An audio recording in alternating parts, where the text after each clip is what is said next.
So what I have the opportunity to do today is to interview Diane Mincyte, who is one of my collaborators on a version of the doc that we're calling kind of global media activism, or a doc that has topics relating to thinking about global activist projects and the role that media plays or doesn't in kind of promoting and supporting these activist projects. So I'm Ann Balsamo, and I am one of the facilitators of the FemTechNet project that works on developing a new form of collaborative learning opportunity that we call a DOC, a Distributed Open Collaborative Course. I'm going to ask her to introduce herself, tell us a little bit about her research, and then we'll explore some of the topics that this doc in media activism, topics that we've been talking about.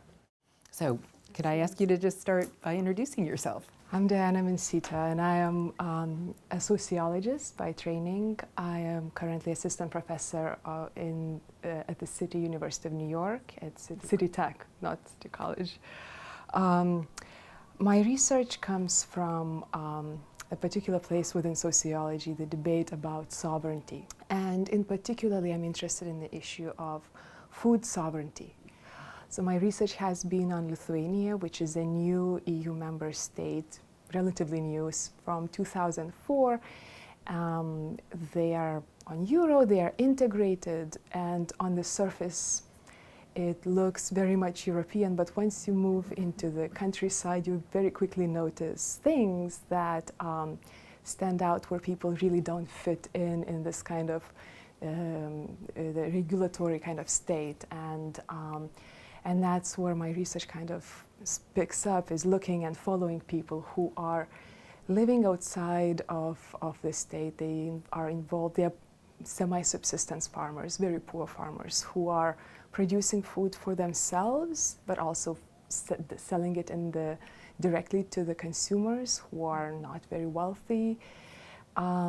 It's about the people who are trying to make do and trying to redefine themselves as citizens, and yet not exactly having the same kind of access to institutions, and that's where I think one of the topics that I hoped we could get to is how does activism allow us to think about people who tend to not have the voice, and how is it that we could think the ways to include that voice and think about the kind of invisible economies. Mm-hmm. Could you talk a little bit more about exactly that question? Is when you understand this context and so on, in what way is it activist? Mm-hmm. And how are they kind of doing and engaging kind of an activist, or manifesting maybe an activist kind of sensibility or an activist posture? So on the poor consumer side, you would have people who are very proactively try to seek out these producers so that they make connections, and they really, it creates this very tight network, social network of people who are who have created what we would say here as community-supported agriculture. And where here it is understood as a social movement. Food movement is, has this kind of difficultly neatly defining what it is, but we have a good sense that there is a very conscious effort to achieve certain kind of change, social change. And that's where these direct sales and these trips of the farmers who take into the city, bring their food, my focus is on raw milk as a particularly important commodity, is that it's about the kind of keeping these kinds of niches alive and very actively not not applying for the EU grants, so that they will not be tied into the network where they are then pushed to comply, and they are really unable to do what they are doing in that sense.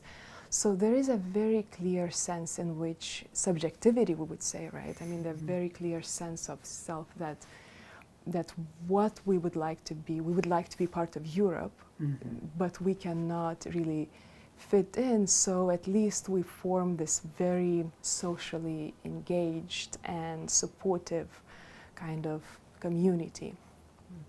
So I want to follow up with you know, one of the statements you made about it's not the same as maybe the kind of the food movement or the food movement, however we would categorize that, as a social movement kind of based in the US. So can you talk a little bit more about the distinctions? Because I think that's actually really important. Yes, I think it's what is really exciting to observe in the United States is very conscious efforts to make this into a movement. Farmers are very outspoken about what they are doing. I mean, if you go to the farmers market, Union Square, right, people are very articulate about what they are doing, their identities, it's really a politics in the making, right? You buy a rutabaga, it's going to have this kind of political value that comes with it. But what is, and they are the same, that people have a very strong sense that when you buy milk, this is the farm milk. This is not the milk that comes in a bottle. It's a milk that is coming from literally just a huge container where you pour the milk into a little glass jar for yourself, and then you pasteurize or not pasteurize, it's your choice, and things like that. But here there is the infrastructures that have, I mean, the cities support that, right? I mean, there is even if it's not as much support as it could be, but there is a very clear institutional space for this to happen. And the farmers markets, the kind of spaces, I am thinking about it very geographically, just they are seen as an economic benefit, right? It brings in people, it's seen as a very public space. And what is different there is that is considered illegal and policed, and very often these transactions, if the farmer gets in some ways even profiled that somebody who is one of those farmers is coming into the city to sell, police might really just chase them and stop them and try to prevent that from happening. So in the US, there is also raw milk in some places is illegal. And so there is some of the kind of elements of very decentralized and not particularly, it's not publicly, you cannot buy raw milk in city publicly. So, but it has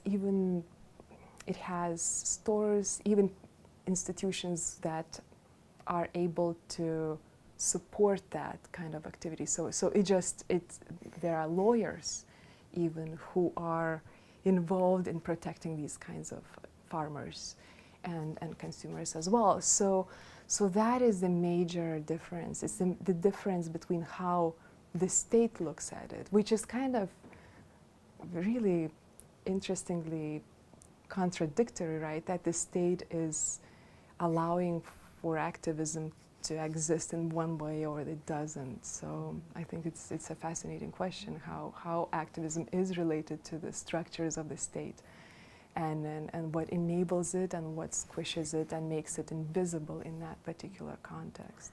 So it was so clear from your description just now why the question of how could media help this effort, why that becomes not only the wrong question, but an uninformed question.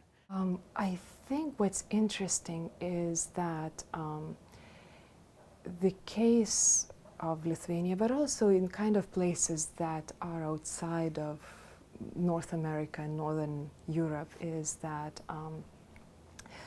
it exposes some of the kinds of media ownership structures and participation access in a much starker way. It really reveals who is involved in it and who is left behind in a much more profound way than it is here. Right now, most of the US population has, in one way or another, in being at least have seen computers and worked and filled out some forms at some point, right? But in that particular context, it's very obviously very generational and very class-based. And one of the topics I almost want to say, it's also in an interesting way, it's also rural and urban divide feels in a much stronger way. And in some ways I say that there's almost a racial component to that rural-urban divide, where you see these farmers as being seen as, oh, they even have darker skin, you know, in a very interesting kind of unexpected ways, recreating these otherness and seeing these people as uneducated. They have poor teeth. They don't dress right. They don't drive right, and things like that. So, and then police comes in and then tries to control their movements. So it's all of these kinds of interesting ways in which it's recreated the politics of inequalities in that context. But in the media, you would have a lot of, for example, blog posts and commentaries on newspaper articles that would have a discussion of what is happening in the countryside. And there is a lot of praise said about these new farmers who were able to recreate a very Western kind of alternative food scene. There is all these amazing cheese makers, chocolate makers, have guilds. It's a very active scene, and a lot of people are very excited about that. And at the same time, you would see in the same post saying, well, how is it that all these people cannot be like these farmers who were able to reinvent themselves?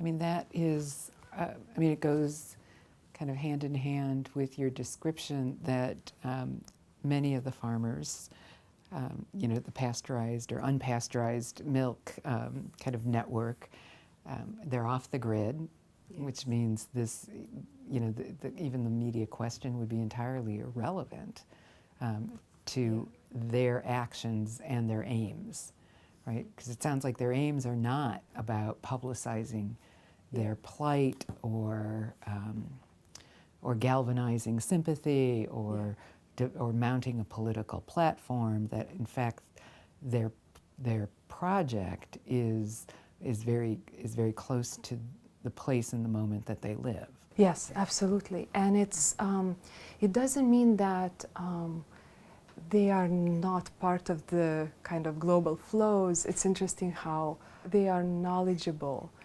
in that sense, and they're versed in this, but they don't have the entry point to the kinds of discussions, networks. It's just there is no space for it, and that's I think is that voicelessness that is very problematic. And when you describe them as, as not having a voice, would they experience that? It's not only about the voice, it's the sense, it's an expression of the sense. We don't have a future in this kind of new European countryside, and that's problematic because it's actually a large percentage of people. It's a large proportion of people who live in the countryside, so not to see themselves as part of that landscape is really kind of where it's going. It feels like it's that sense. So they definitely feel that they are not represented politically, and it's not enough of the kinds of alternative venues that would be available in the United States because of the sheer size of this alternative economy. What do academics do, or what do people who have a kind of intellectual interest in this, or or kind of a global kind of political interest in this, what are the possibilities for either helping or addressing, and I don't mean that in a patronizing way, I think the answer is even simpler than it might seem at the beginning. I feel like a lot of it could be done in the offices of very powerful politicians who are making and creating conditions for how the European regulations will be applied or will be tweaked to be applied in Lithuania in particular, in that particular case. Interestingly, most of them got educated in the 90s and 2000s in very traditional Western kind of schools of economics, mostly political science, bringing in these models of how things work in France, in Germany, in England, the United States, and in some ways really superimposing and forcing these models onto a place that has more kind of unruly elements and interests. And I understand there is a lot of lobbyism, there is a lot of actually financial interests in supporting these larger formal economies, so to speak, but I feel there is some kind of visionary work, and that's exactly where the media comes in. To try to reimagine, and these narratives are rethinking what it means to be European, what it means to have a Lithuanian landscape, and I think that's where the media could play an enormous role in challenging and asking the right questions and pushing it and presenting these openings for let's think about it. Let's think about where do people fit in this, and let's make them part of the conversation. And I think that's the root cause of it, is that they are not part of the vision. So media could help in really deconstructing and changing that vision. I think the point is understanding this, reading your research would help people to understand the different levels of what is at stake globally, because of course our food is a kind of global, a global phenomenon. Yes, very much, and understanding the particularities of the U.S. kind of political landscape and space, and how it is different from other places, and how these models of civil society, how important they are for keeping these activist networks for being formed and having space for it. And that's definitely a very, and in an interesting way, it's a very global project, right? I mean, it's thinking how do you connect these dots into somewhat decentralized but very powerful kind of entity. Great. Thank you. Thanks. You.